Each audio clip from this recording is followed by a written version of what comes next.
खड़गे बोले 400 पार नहीं जाएगा एनडीए। इंडिया ब्लॉक में कौन कौन रहेगा 4 जून के बाद तय होगा। सिद्धू मूसेवाला का गाना सुना है आपने। 295 राहुल गांधी से पूछा गया कि आपके हिसाब से कितनी सीटें आ रही हैं, तब उनका जवाब था 295। इंडिया ब्लॉक की कम से कम 295 सीटें आएंगी, ये हमने आकलन किया है। हमारे सभी नेताओं से पूछने के बाद ये आंकड़ा हमें मिला है। ये बात कांग्रेस अध्यक्ष मल्लिकार्जुन खड़गे ने 1 जून को इंडिया ब्लॉक के नेताओं की मीटिंग के बाद कही। राहुल और मल्लिकार्जुन खड़गे के बयानों में सीटों का एक नंबर है 295, यानी बहुमत से 23 सीटें ज्यादा।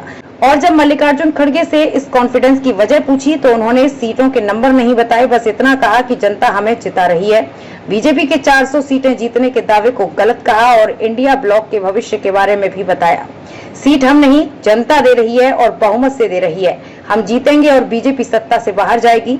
बीजेपी को 400 पार करने दो, 600 पार करने दो। संविधान में 543 का नंबर है, उन्हें कुछ भी बोलने दो। प्रधानमंत्री की आदत है झूठ बोलना। मनमोहन सिंह प्रधानमंत्री थे, लेकिन उन्होंने कभी 300 पार, 500 पार, 600 पार बोला क्या?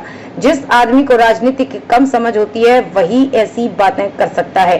भारत जोड़ो यात्रा राहुल जी का बहुत बड़ा फैसला था। उन्होंने बहुत सोच समझकर यात्रा निकाली। कन्याकुमारी से कश्मीर तक पैदल चले।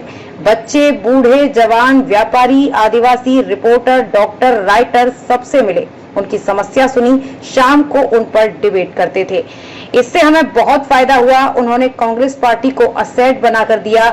इसके बाद मणिपुर गए, जहां जाने से मोदी जी डरते हैं। वे 13-14 बार इंडिया के बाहर गए, देश भर में कई बड़ी मीटिंग की, लेकिन मणिपुर नहीं गए। राहुल गांधी वहां से मुंबई तक आए, उन्हें देश के बारे में अनुभव हुआ। उस अनुभव का फायदा पार्टी को इलेक्शन में मिल रहा है। ये निर्भर करता है कि आगे क्या होगा। जो लोग संविधान और डेमोक्रेसी को बचाना चाहते हैं, देश को एक रखना चाहते हैं, वे सभी एक होकर काम करेंगे। उम्मीद है हम जैसे अभी एक साथ हैं वैसे ही आगे भी रहेंगे। हर मुद्दा जनता को अपील नहीं कर पाता। हमने बेरोजगारी, संविधान और डेमोक्रेसी के मुद्दे को उठाया। हमारा अकाउंट सीज हो गया, तब हमने कहा कि बीजेपी ने बहुत सी जगह चंदा लिया और धंधा दिया।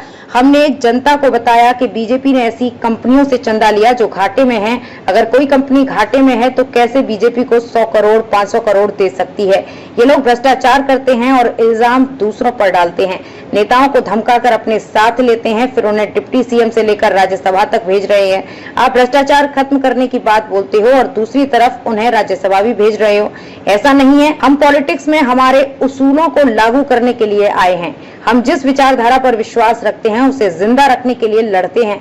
वे बोल रहे हैं कि मेरा जॉब जाने वाला है। मैं क्या नौकरी कर रहा हूं? मैं जनता की भलाई के लिए आया। कहीं अन्याय होता है तो उसके खिलाफ आवाज उठाने के लिए आया हूं और मैं राजनीति से रिटायर होने वाला नहीं हूं।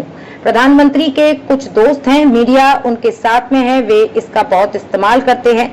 उन्हें तैयार सवाल और जवाब मिलते हैं। मोदी जी ने क्या कोई प्रेस कॉन्फ्रेंस की जैसे मनमोहन सिंह करते थे? ये बस सिलेक्टेड लोगों को बुलाते हैं और उन्हें जवाब देते हैं। वे तो सड़क पर थे, जो मिलता उससे बात करते थे। पीएम मोदी के पास कोई नहीं जा सकता। राहुल गांधी तो लोगों के बीच थे, उन्हें मोदी से कंपेयर करना गलत है।